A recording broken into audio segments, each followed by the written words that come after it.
Hello, everybody. It's Christian Bradley back again for the Game Institute. Today we're going to be talking about baking from high to low, which is one of those processes you seem to not be able to get away from these days. And Blender does a pretty good job of it. We're going to be doing this in Blender, but obviously you can do this process in any other program, although the process does vary the way that it works in different programs. In fact, it's one of the processes that is very different from program to program. So it's one of those, when you learn a new program, you can dive right into the unwrapping, and you'll usually learn a lot about the program because they're usually very different than what you're used to. Give me a second here to get caught up with everything. Turn the sound off on our preview. Okay. There we are. So, back to what we were talking about. Yeah, the baking process is going to strip the details from a high poly object and bake them down into some sort of map. Now, the maps that are popular these days, in vogue, are the normal maps, your ambient occlusion maps, maybe a crevice map, those types of maps.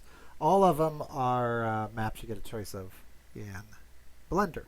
We're going to focus on the normal map, because if you can basically bake a normal map, you can get all the other maps. And we've already talked about ambient occlusion maps and some other maps as well.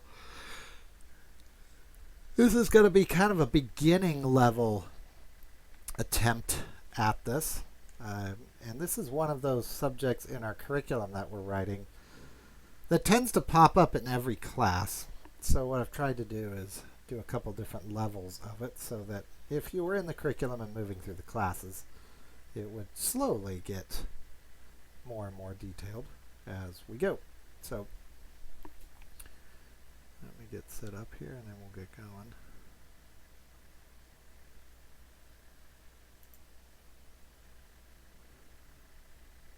Okay, so let's take a look at the baking process here in Blender. And as we've mentioned before, that baking process is going to take the details from a high poly object, whether that be an ambient occlusion map, normal map, whatever it might be, and bake them down into a map, which then you could use for all sorts of things, maybe making other maps, maybe they're needed for inputs into PBR programs, or maybe you're just going to bake the normals from your high poly and place them on your low poly. What we're going to do is kind of explore this process, and we'll see if we can't get a normal map out of the process. So to start with a few things, I've got a high and a low poly object here in my scene, and they're labeled rock underscore LP for low poly and rock underscore high P for high poly. If I turn off the low poly, this is our high poly rock, and it's been sculpted, lots of detail added. My high poly rock has hundreds of thousands of faces, probably somewhere around 380,000 faces are in that rock there. My low poly, which is, well, much lower poly, and we'll take a look at our wireframe. You can see it's a much lower wireframe. Now, it's not as low as it will eventually get because I would come back into this wireframe and delete some of these loops as a final step. But right now, I don't really know which loops I'm using and which ones I'm not. And this was just made from my high poly. I think it's probably version 3 as I went down my levels from my multi-resolution modifier. So it's, we'll call it a very simple low poly object. But you can see it's kind of jagged in some areas. Basic low poly stuff going on there with that. I've also colored the low poly a dark gray and the high poly light gray, just so we can tell when we go between them. Now, a couple things we're going to need for this baking process to work. And some of this, I guess, is advice. You don't have to have it. Blender will do some of this for you, but you might as well know what's going on behind the scenes. You're going to need a material. So if we click on each object, you should have a material on each object. By default, Blender will put a material on there, but if you imported your objects like I did here, and they were originally exported as a different material and you've imported them, you may want to put a material on it. I've already put the dark gray and the light gray materials on this, but we would just hit this little plus button here, make a new material, and that's your color swatch there if you want to change the material. Other than that, you don't really have to do anything with the material. You're going to want to make a texture slot here to have a texture. Now I'm going to do that through the UV in a second, but you want to make sure that there is a texture listed here before we get to the baking process. Now I'm not going to hit new right now because I'm going to make one over here, but that's basically what we're doing is the same thing. Also, I've hit the N key to open up my transforms here. I always center the objects, and I'm used to other programs where that's important. And I've got this off center on purpose just to show you to center it. All these should be at 0. I really don't know if Blender has issues with it. I've run into some issues with objects that aren't centered, but I don't know if that's because they weren't centered or not. It might be other issues. But I always center them, and it's just a good habit to get into. Also, if you're using imported objects like FBX or OBJ objects, maybe you're using them from the Game Institute library, make sure those are centered as well. You may want to move the pivot point because you never know where somebody else put the pivot point on it when you center it. All right, with all that in mind, I've also turned off the grid and the axis lines here so that we just don't see them. That has nothing to do with the process. I just don't like those cluttering up the scene. So we'll hit N again and close that. Now I'm going to make a new window here. And my new window, I'm going to go to UV mode. I'm going to click on my low poly here and take a look at what we have. And we're going to go into edit mode just to see what we've got.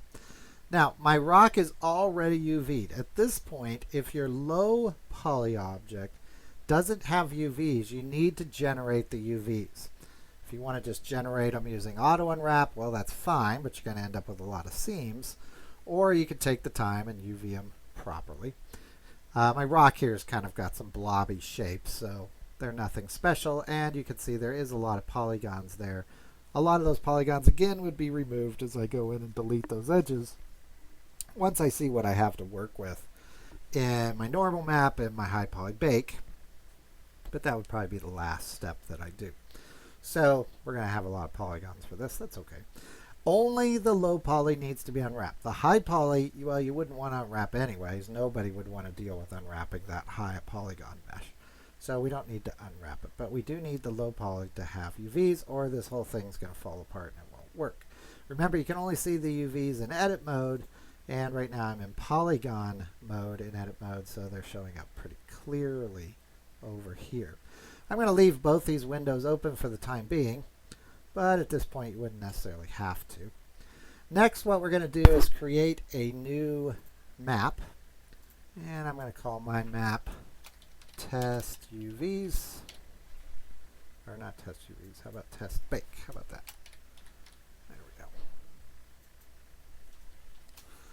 go. Test bake. And you want the size of this bake to correlate to whatever other sizes you've got going on. I'm going to make mine 2048 by 2048. Just because that was, I think, the size of the map of the diffuse that I eventually make for this rock. I'm going to turn off the alpha settings. The reason I'm turning off the alpha settings is other programs I might use this normal map for aren't particularly friendly to the alpha settings. By default, it is on. I'd recommend you turn it off. But if you want your map alpha, that's fine. The alpha is going to block out everything that's negative space or that's between your elements here. All right, we don't need to change anything else. We could just hit OK for that. There we go. It's going to turn it black. That's the default. That's fine. All right. Now, we're going to come over here and talk about baking some stuff. So, we're going to go to our Render tab. Now, this is where it gets a little bit strange, and I don't know if this is a Blender thing or if this is just some part of the process that I have never quite understood. But we're going to go back out to Edit mode, click on the object again. So for instance, if I have my high poly selected, click on your low poly and then come back into edit mode. I think the process sometimes gets tripped up if you switch between objects here in edit mode. So you want to do that back out in object mode. I'm not sure why it does that. It has issues with you're baking complex objects sometimes. So just do that step. All right, now what we're going to do is come all the way down here to the bottom where it says bake. And it's going to be folded up. I'm going to fold up all my other choices here. And we're just going to go to bake. Now, mine is set up as if I've already been in here messing with it. I'll set this to be the default. I think full render is the default, yeah. So under bake mod, is it mod? Mode. Big mod. Drop full render up to normal, and that's going to change some of these settings down here. If you have a multi-res on your high poly, you want to click this. I've collapsed the multi-res on mine, but if it did have a multi-res, you would click that. Otherwise, it wouldn't know from which level or iteration to bake from. Normal space set to tangent in this case, but you do get some other choices if that's what you want. Selected to active, so our low poly right now is the active. Clear just means that we're going to clear the old render if we make a new render, so it's going to render over it. And what it's going to do is render it over here in our UV editor. Margin is important. I would aim somewhere between like 8 and 16 for this. I don't know what the default is. I think it's 6, but I'll just put mine at 16 so you can see what that's going to do. There we go. And we're going to leave distance and bias here at those numbers. I assume those are the defaults, but distance at 0 and bias at 0.001. And we're ready to go. So if we hit bake at this point, what's going to happen is it's going to kick out a normal map, and you should see it go pretty quick. A couple things to point out. There is a little render counter up here, so if you have a complex object and you don't know if Blender's really doing something, when you hit bake, there's a little progress bar that shows up here. Just see if that progress bar is moving. If it is, then it's actually doing something. But otherwise, it looks like it locks up on complex objects. It doesn't really. Usually, it does just fine. All right, now we're going to go back out to our object mode. And you can see we have nothing here, so we've got ourselves a problem. So let's go back and see what our problem is. I think I know what it was.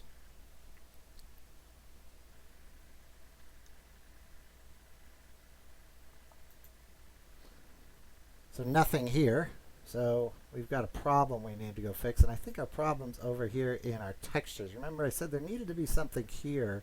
We're going to hit new, and then we're going to go back in and do this process over and see if that works. So we'll go back into edit mode now, and let's go back over to bake. It's under our render settings. Bakes, normals, tangent, everything looks good there, and we're going to hit bake again. And there's that progress bar up at the top, so the progress bar was working okay. And if we go back out to object mode, you'll see there's still nothing there. So let's try that again. I'm going to click on our high poly, then the low poly, go to edit mode. There we go. Let's make sure everything is set here. Everything's set there. We have a material. We have that. Okay, let's give it a try.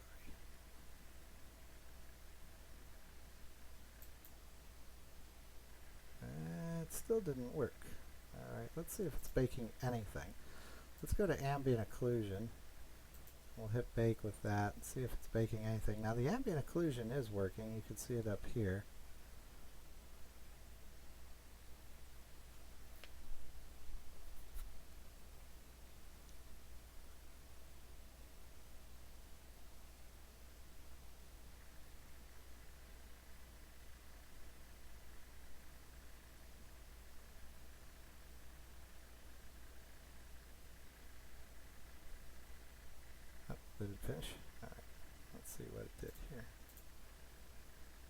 Okay, now that, which is our problem, you can see looks really choppy.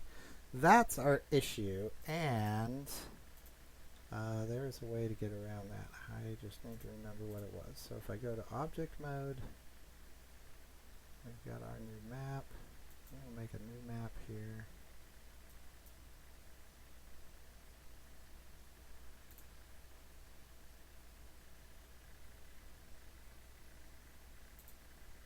Okay.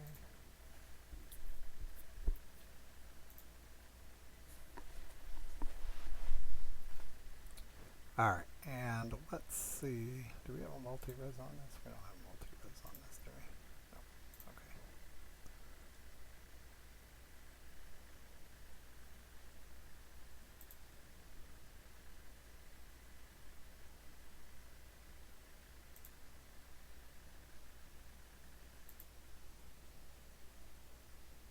See if that does the same thing. This time we're baking it in object mode. I don't think that's going to work. No, see how it's all broken up?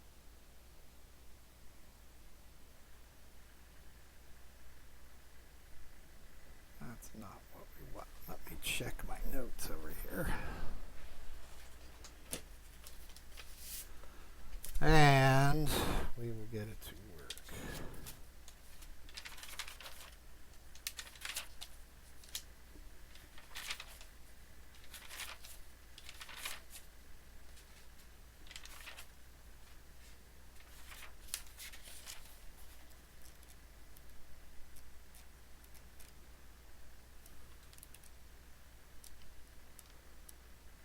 Give me just a second, because when that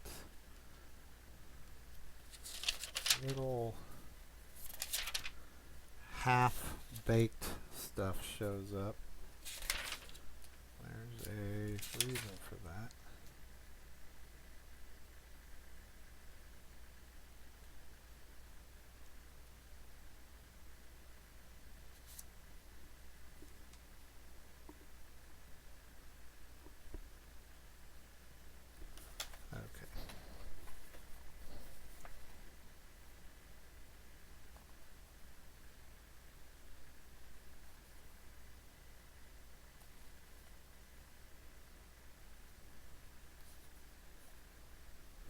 Alright, let me do this. Let's open this back up just so we have the new scene. Okay, I'm going to go through the steps real quick here and make sure that this is working. So if we go to our editor, our low poly, there we go. Okay, we'll make a new map.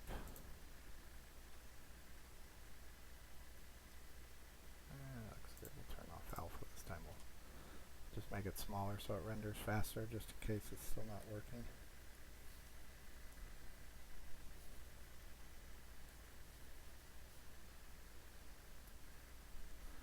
Alright, let's select our high poly here. There we go. See if that works. And we'll come over to bake. Let's see if this works real quick.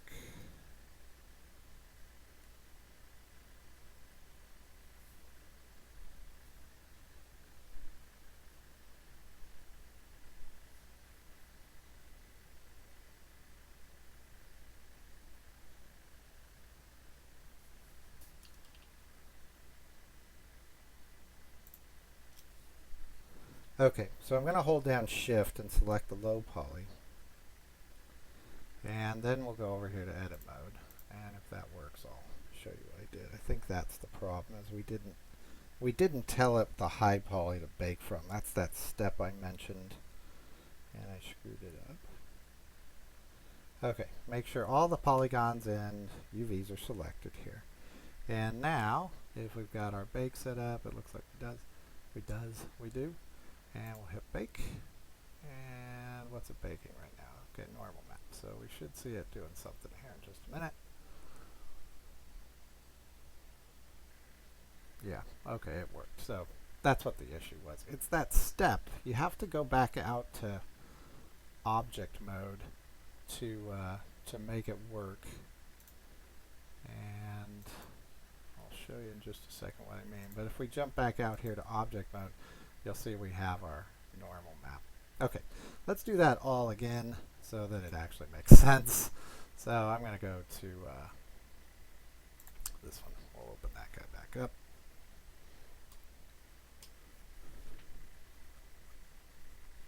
Okay, and let's give this another shot. So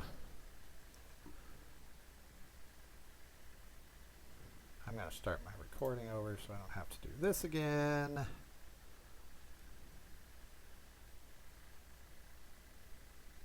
Okay, so we're going to talk about UVs, baking our UV map at this point. And a couple things about my model we'll point out yet again. Make sure the models are all centered. So I've got a high and a low poly here. That's my high poly. My low poly model, I'm going to zero that out too. So now both of them are zeroed out and centered, so all these numbers are 0 over here. I've got a high poly and a low poly rock in the scene, labeled _HB and _LP. And my low poly isn't particularly low poly because I would eventually come back in here and delete some edge loops in it. But we want to be able to see some detail here. Whoops, things are bouncing around there. Okay. I've also turned off the grid and the axis lines in this scene as well. All right, so to bake this object, first of all, we need to make sure there's UVs on our low poly. So I'm going to come over here to my UV image editor, zoom in a little bit, select the low poly, and we'll go into edit mode real quick, make sure we're in polygon mode, and we should see some UVs. You can see it's a pretty dense mesh for low poly, but it'll work just the same. And the UVs can't be overlapping or touching in this case because my object isn't the same on any sides, so the normal maps would just get messed up. So these are all separate elements, and we do have UVs. If you don't have UVs, you'd have to add UVs to it, or nothing's going to work. You also need material applied to your object, and by default, Blender will put the material on it for you if you've built it in Blender. But if you've imported the object like I have with this rock, FBX, you may have a weird material applied, like solid black. You want to delete that material and add a new material. So I've put a dark gray material on the low poly and a light gray on the high poly. All right. Now, with this showing so that we can actually see it, we want to make a new map, and this is going to be our, eventually it's going to be the map that we export or save that's going to have our baked materials on it. And I'm going to make mine 248 by 248 by 249 or 248. I hit 9 there. 48. And I'm going to turn off alpha. Alpha would alpha the empty space between the elements. A lot of programs aren't happy with that, so I'm just going to turn it off. By default, it's on, so just be aware of that. And then just hit OK. It does this little zooming in thing, and we'll zoom back out, and it usually colors it black by default. That's fine. It's going to recolor it here in a second anyways.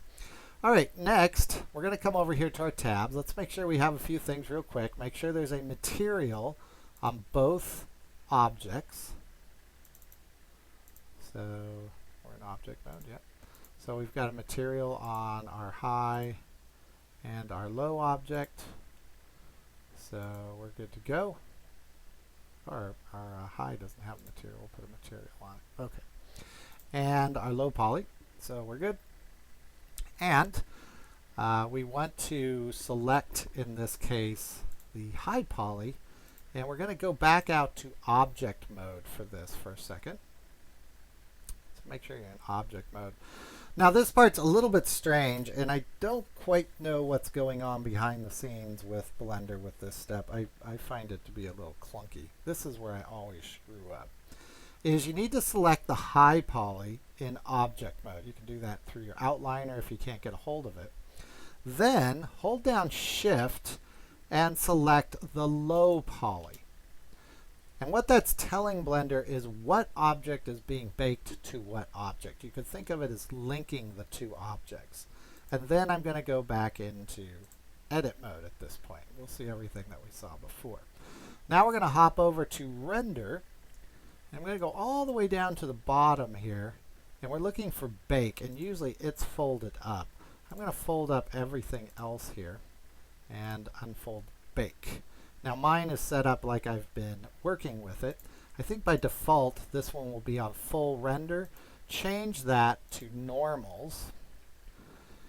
If you have a multi-res modifier on your high poly, you want to select that button right there, but we don't. So I'm going to leave it blank. Tangent, there's your different normal map types. We want tangent. Selected to active, I'm going to check. Clear, I'm going to check. That's going to overwrite my image over here, which is fine instead of making lots of new images. And our margin, we want somewhere between like 8, 12, 16, something like that. And I'll show you what that's doing here in a second once we have something to look at. All right, and we are ready to bake. Pay close attention right up here at the top of the screen. There's going to be a progress bar that shows up, and that's one of the only ways you can tell if Blender's actually doing something or if it crashed, because some of these objects that are pretty complex, well, they may take a while to bake. So we'll go ahead and hit bake, and what we should see is a blue background here eventually with our normal maps being built on it. You may not be able to see the normal maps through those UVs, but they will be there. So we'll hit bake. There's that progress bar I told you about.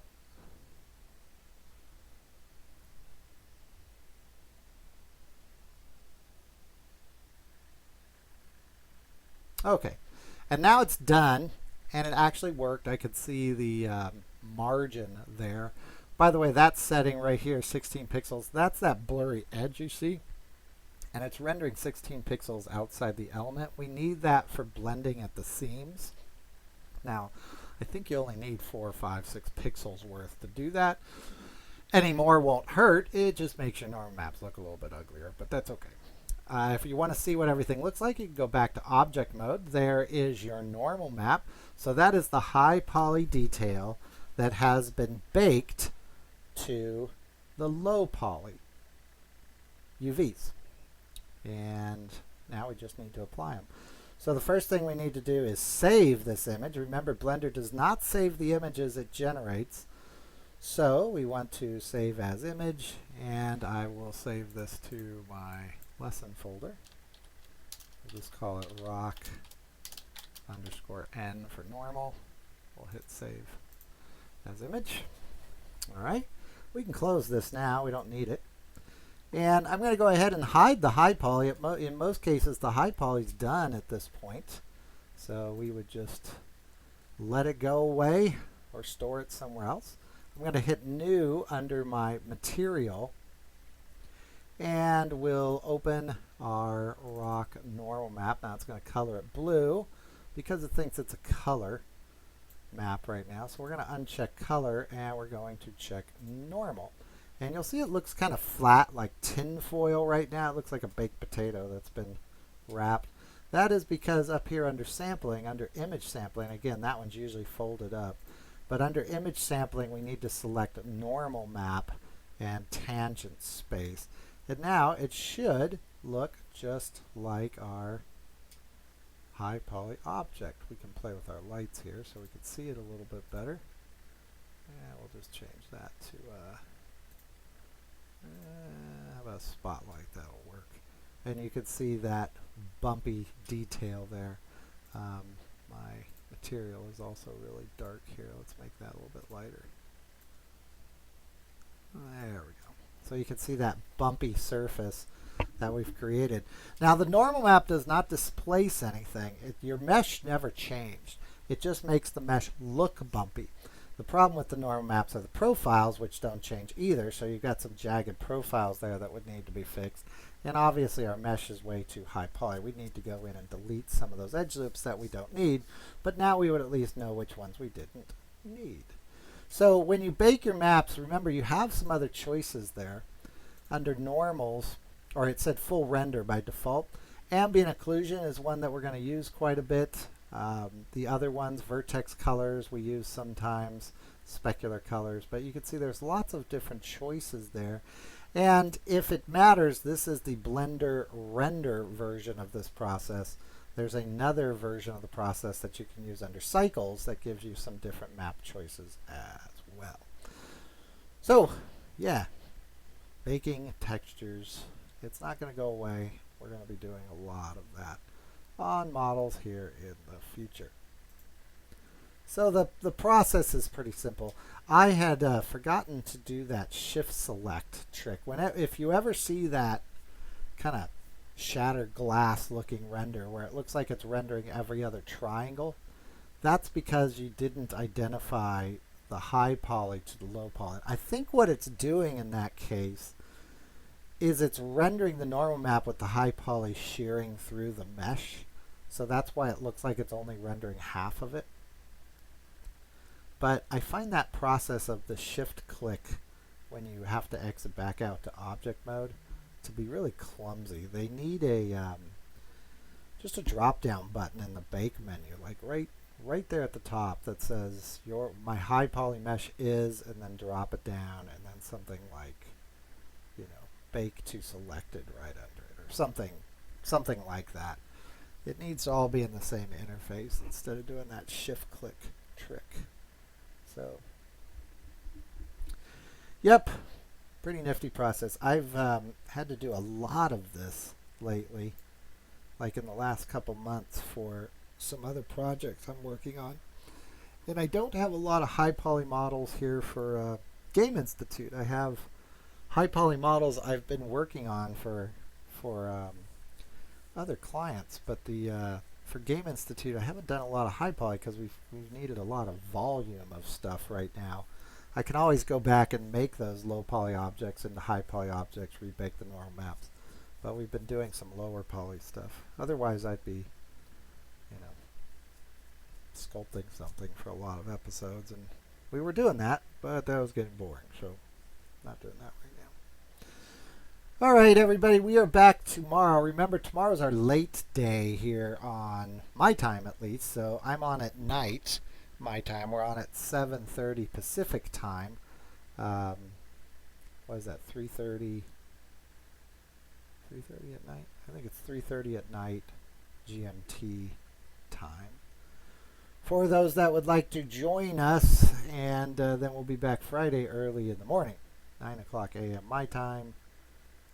So I will see you all then. Bye-bye.